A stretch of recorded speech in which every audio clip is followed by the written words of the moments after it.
Welcome back.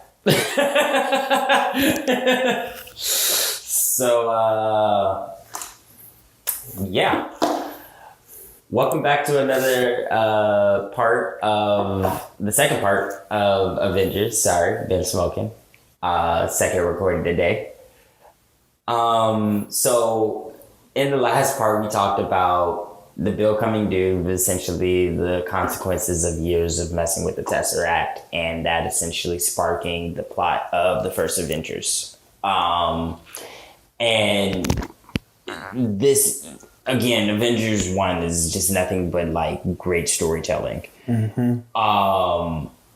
Where we see in Captain America, they kind of like, divide. We'll get on that as the first point for this video in a second. But the second point in the last video was that how Captain America in his series of videos had a very pivotal change from the comics. And it was essentially him being Captain America versus Captain Humanitarian.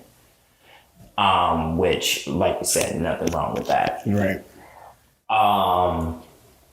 So, like I said, the first point, a big theme in the Avengers franchise is that if they don't stand together, they fail. Mm-hmm. Before this recording, we were talking about how this was the whole subline to X-Men Last Stand. Oh yeah, it was a tagline. Divided we fall, united we stand, or something like that. Yeah, because for them it was I think it was for Last Stand, so it was divided they fall, united they stand. Yeah. And he was going over the points, and he said that tagline, and I just got triggered, and I immediately, like in my mind, just envisioned Wolverine getting flung across the woods by Magneto. Yeah. But it's the constant idea that teamwork always prevails. And, that's a true testament to when you are developing a story and trying to get it into a published work. Mm-hmm. Teamwork prevails. It's a good theme for your stories when you're writing, but it's also a good thing to keep in mind when you are trying to do a production of any sort, whether it's book production, comic production, film, indie film, short film, mm-hmm. games, right. Whatever you guys want to do, we want to empower you guys to do that. But with when you my point being is essentially when you do a production, choose your team wisely. Know your teammates in and out, or try to get to know them in and out, so that you know the best way to work with them. Teamwork is how these movies work. Teamwork is how these movies come out. Exactly. And teamwork is how the Avengers kick ass. Getting back on the Avengers. So essentially it's a constant thing. We all love the group shots of them fighting together that we get in every film. Not only that, the most loved group shot is just like the first kind of true, how can I say it? The true merging of the Avengers, or rather them coming together, is when all of them are on the bridge. They're in that circle. You see Iron Man flying down to land, and he goes, "Call it, Cap." And he says it, ends it off with Hulk smash, and they just go off to start kick ass. Yeah, and it's a beautiful fucking shot. It's a beautiful scene. Every shot that they, even in Captain America Civil War, every shot that had the Avengers in it, they have made sure to get a whole team shot in it, and them debuting something, like their powers, their attack, whatever. Always a beautiful choreography when you look at these films. Like I remember wilding the fuck out when in Avengers 1, where they're all fighting and shit, and Iron Man comes down to land, Cap throws his shield up, they do that famous fusion attack to like when Iron Man does the repulsors and Cap again uses the shield to ricochet the beam and kill all the aliens around him. Yeah, that's a dope shot. So one of the biggest things that I love about Avengers is that it doesn't waste the time that we see the characters. Even though these are characters from other franchises, it uses these characters, these complex dynamics between the characters to still progress the characters. And I feel that Avengers progresses the characters in part significantly more than their solo films. And I say that because you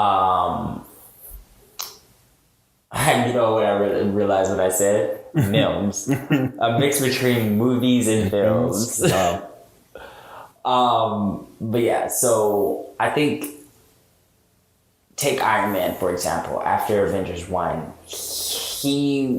before Avengers, he wasn't paranoid of aliens and being invaded and not having protection to fight it off. Right. That was not a fear of his. His fear was actually he was not fearful. Yeah, he didn't really have any fears. I mean, he was living at the top of the world in his reality. Got the girl of his dreams. Though he didn't know it at the time, but essentially he was not ready for alien invasions, and it impacted his character significantly throughout the rest of his films. Yeah. Even more so when that comes tenfold with essentially in Infinity War, where he tells Strange that he's been waiting for this shit for what was it, 10 years? 6 years. 6 years. Yeah. Yeah, that he's been. He's like, no, you don't get it. Something that Thanos has been plaguing me for the past 6 years since he invaded New York. Yeah. And it's like one of the biggest characters that they progress using the Avengers franchise was Thor. Before teaming up with the Avengers, Thor considered himself wildly above men. You could tell about how he carried himself, in his own film, the first one. And then when he returned in his second one, he was wildly humbled. He was trying to bring peace to other worlds. Yeah. And less of a brat, but more of a hero, because he was essentially inspired by the Avengers to keep that heroism. And it's like the Avengers films start to also then bring one of the characters that I said was a subplot character, Thanos, into more of a main plot character. And by Infinity War, we're actually able to get an entire film learning about him. Where I think we'll be learning more about him in Eternals. I'm indifferent still on that. I'm kind of excited, but I'm indifferent. I'm excited to know more about Thanos, but I'm indifferent about his existence. It's up in the air still with that, because they're just saying that since the footage is like the mock footage is already kind of filmed and stuff, and it's there, it's possibility for it to be in that. Because they're still mapping out how Eternals is going to be. They don't know if it's going to be a strictly period piece or if it's going to time jump or whatever. Indifferent. But I get you. Indifferent still the same. Yeah, indifferent because he was supposed to be snapped out of time. Yeah. Which means it doesn't matter what timeline you are in, you should not exist. And it doesn't matter at what point. Unless Tony Stark just was. I mean, this is Not getting what the super. Russos said, This is though. getting super technical. Unless he just snapped out all 2014 versions, because all they said was he erased all Thanos's from all possible timelines, so that all Avengers won't be bothered with them. If it is all possible timelines and it is all Thanos's, that means he does not exist in any timeline at any point in the timeline. I'm not buying that. I don't believe that. What? That's all possible timelines. That's what that means. I guess. What the fuck ever. They treating timelines like multiverse. Like that's what is. That's what a timeline is, though. A different time is a different universe. I understand you. What? A different timeline is a different universe. Okay, so you're telling me that over there in DC world, by definition of parallel universe being one Earth being slightly different than another, it's only one slight change in what happened, which means that the timelines are similar. They're just different by one change. It's a different universe. That's literally, it's just infinite timelines, infinite universes. One timeline per universe, which is why you cannot change time. I fucking guess. I don't even give a shit. I don't even fucking care, dude. Like, and you know, to be honest, I don't even want to. I was just saying that. I don't even want to see my hands are moving, and I feel like I was like the Hulk in Endgame, explaining to you like you were like Scott. I felt like I was Scott, bro. Like I'm like, the fuck are you talking about, man?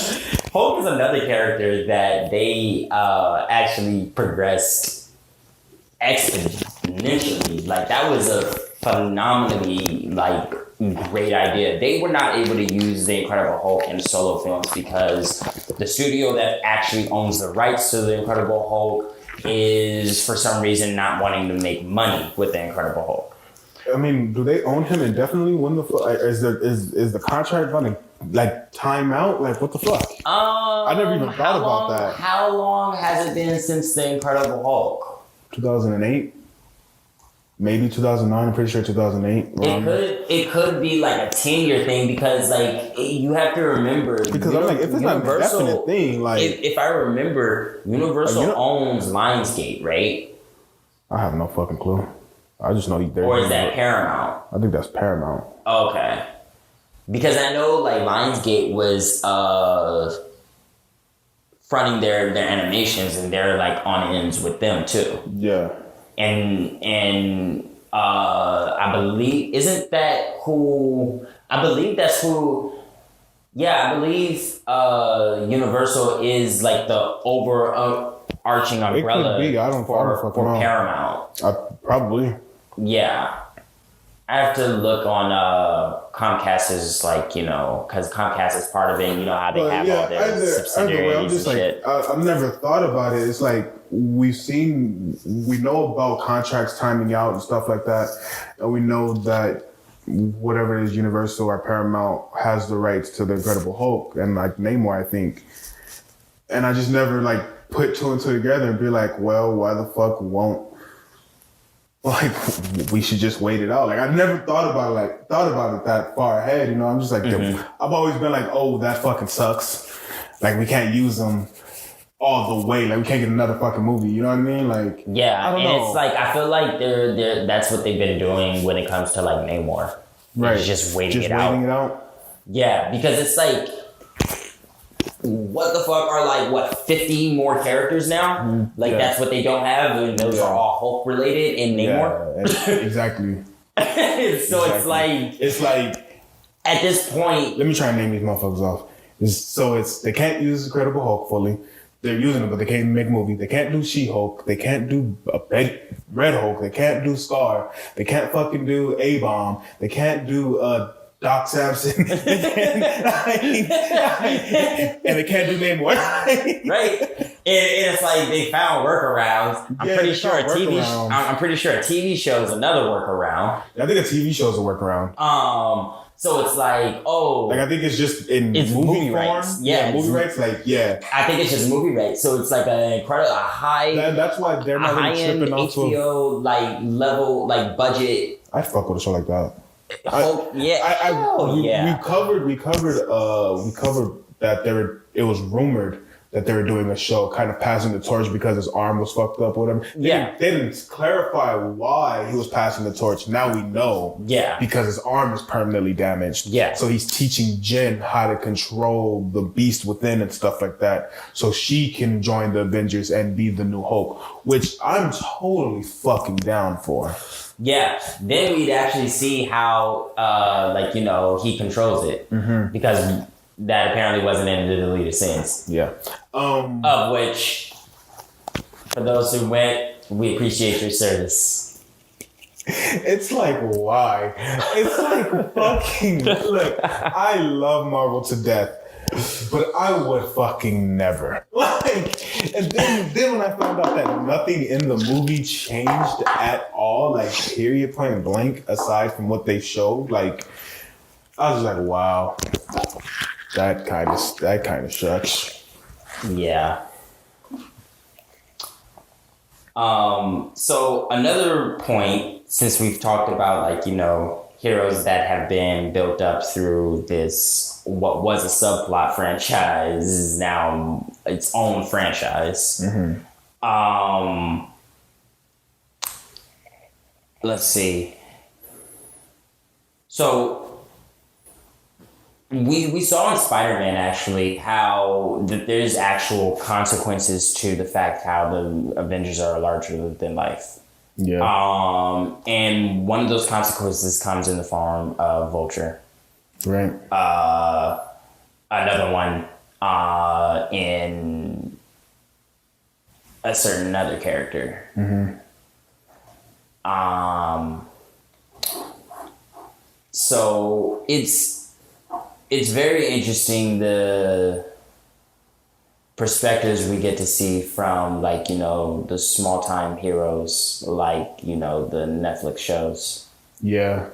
Because we even see in which I read, Jessica Jones, for example, how that there's consequences to the Avengers being larger than life and it coming down on other people that have nothing to do with the Avengers, but just want to do good and happen to have superpowers. Quick deviation real quick.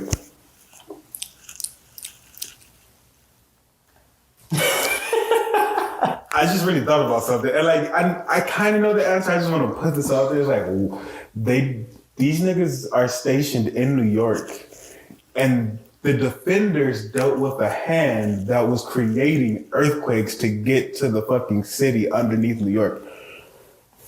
They're probably out on a mission. I mean, let's hope so. Let's be honest. They're probably because if you think about it though, after the Avengers, essentially stop the invasion, the first thing that they did was hunt down Hydra Tech, which was on the other side of the world. That was like a couple years later. That was the first thing, because remember they were hunting down for Loki's scepter. That's what they were looking for. Yeah, but at the end of the Avengers, they went their own separate way up until the midway through the earthquake Defenders doesn't happen during up until after Avengers 2. Yeah, no, I mean, I guess. So my point and why I bring up something that happened before Avengers 2 is that up until that point they were after Loki's hunting for Loki's scepter. They were hunting for alien tech. No, that's what I was trying to say. I mean, yeah. I mean, I'm going off of Agents of S.H.I.E.L.D. where Coulson around 2015. That's when Coulson got the shit about Hydra and Loki and sent it off to them, and that's where we get the beginning of Avengers 2. It was because Coulson sent them the information. Yeah, but I'm saying up until that point, and Avengers took place in, they were hunting down alien tech. I don't know where you're getting that from. Because it happened in 2012. They went their separate ways. Exactly. The earthquake for Defenders doesn't happen before 2015. Either way, though, the Avengers weren't in New York. They were out doing missions. When does the Defenders happen? The Defenders happened in 2016. Oh shit, they were broken up. That's my point. Oh damn, never mind. Civil War was going on. Fuck. Yeah. And they were hunting like Shatari tech. But see, because you're making it seem like right after Avengers, they went to go hunt Shatari tech. It might as well been story-wise, though. I'm saying, like, in Agents of S.H.I.E.L.D., they don't start until Coulson sends them the shit to where to look. And that's in 2015. Avengers ends in 2012. And that's fine. Defenders doesn't happen until after Avengers have already, like, you know, often done their shit. They're not, like, being active, like, but my Defenders. point still is that they all mainly stay in fucking New York. Whether they're together or not, someone should have picked something up. Tony fucking Stark. Busy being paranoid about aliens. If he wasn't in New York, he was in his private. He was at the Avengers mansion. Not the Avengers mansion, but the Avengers facility. Remember they moved. That's true. That's upstate. Fuck. You got me, son of a bitch. Fucking got me. All right, yeah, you're right. Back on topic. Sorry. Shit. That was like 5 minutes of itself. Anyways, so we start focusing on Thanos and in the Avengers franchise, and essentially we start to get an understanding of what drives this narcissistic man, alien being. Because calling him a thing would be the insult to the thing. Right. Of which we feel like, you know, that's a talk for another day, but I'm pretty sure that the Fantastic Four are currently alive in the MCU. I don't think they're just going to be like, oh, they just got their powers and we never heard of Reed Richards. Oh, that's what you're saying. Yeah. I thought you meant like just like walking about and shit. Well, I mean, they might be walking about, but it ain't in this dimension. Or on that planet. Yeah, that's what I mean. Like, you're like alive. Like, for some odd reason, I just like picture like they're in New York just chilling. I'm like, what the fuck you mean? Why didn't you do shit? Like, them niggas hadn't gotten their powers yet. Fuck that. I hope that movie is from in the 60s around that era. Yeah. And I hope that they're like... Is it wrong that I kind of want them to be like SSR agents, sort of, kind of? No. Like SSR pre-SHIELD agents?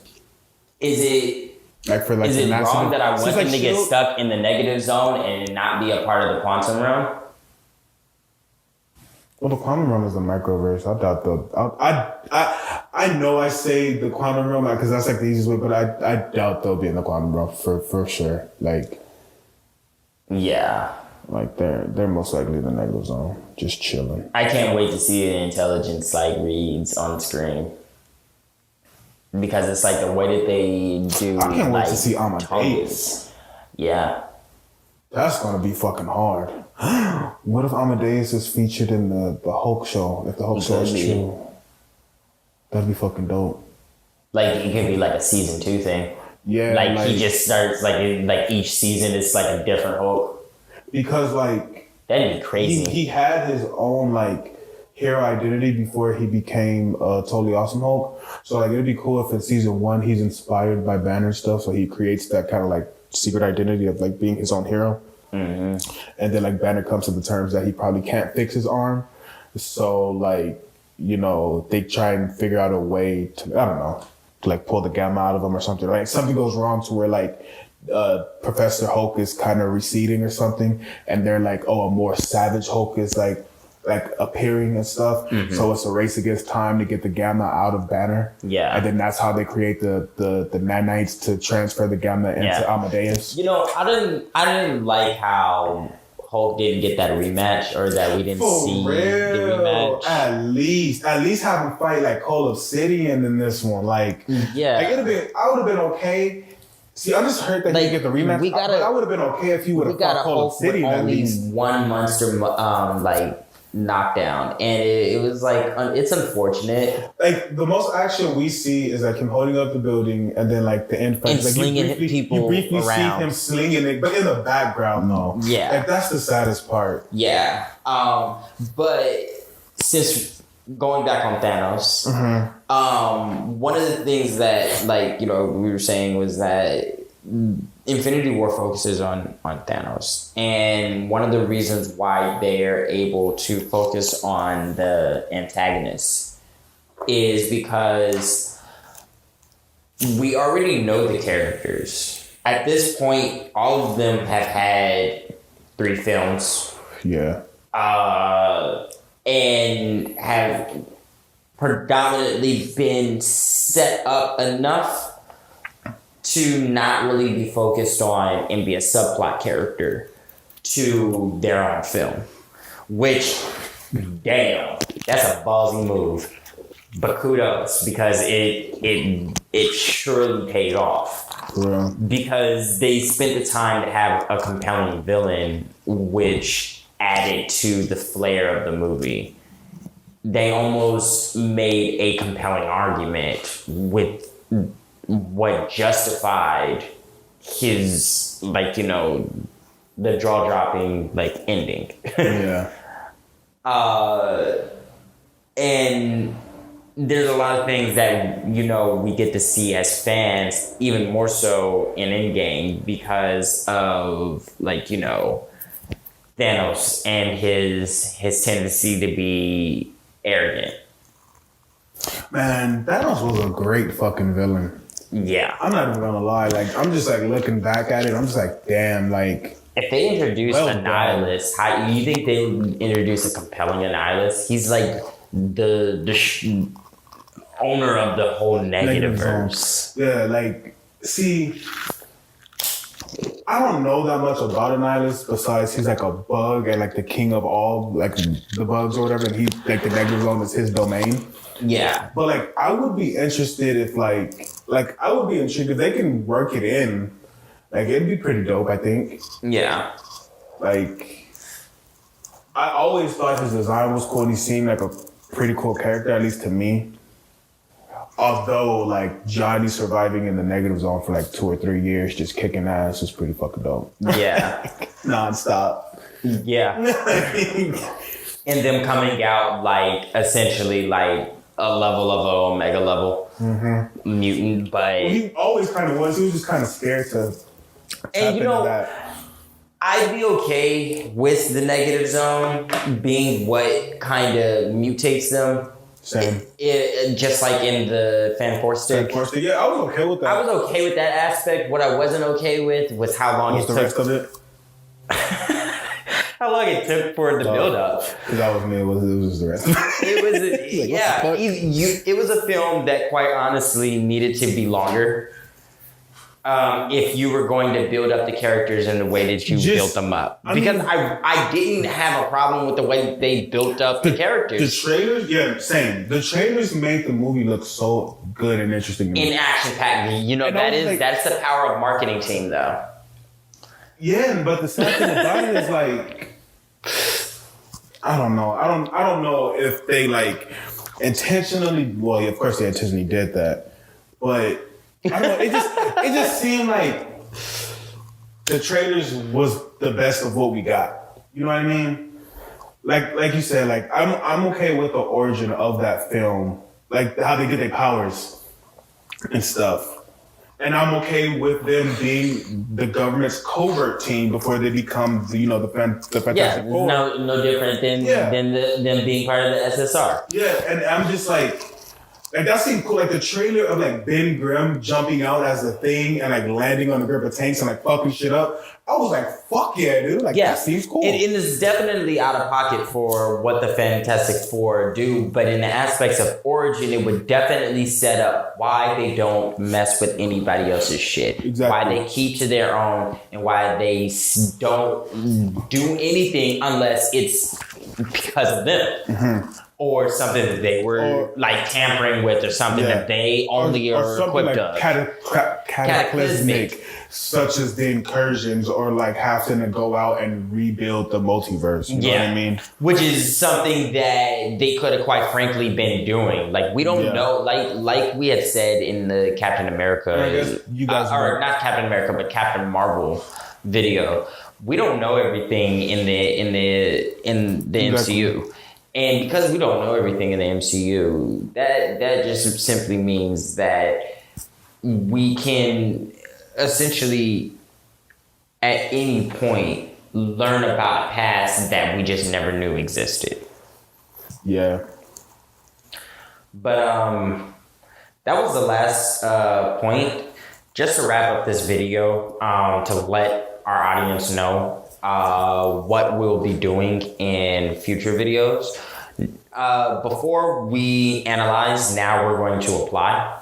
Mm-hmm. Meaning we're going to start actually developing a story that will be probably maybe like a 3-chapter comic that we will post for free online, but you'll see us develop the characters and develop aspects of the story so that you can still enjoy the story, but see the necessary things that I find that every story needs, and the necessary things that I find every character needs, in order to be compelling, interesting, and tell a successful story, of which we will put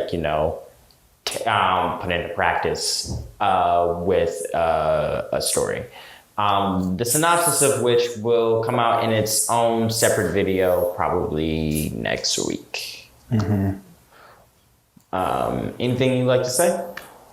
No, you pretty much covered. All right. Well, on that note, peace. Late. Oh, yeah. And if you like this content, don't forget to comment, share, and subscribe. And don't forget to hit that bell so you'll be updated for when the videos are posted. I can't believe we forgot again. Right? All right. Hi, guys. We high. Peace. Late.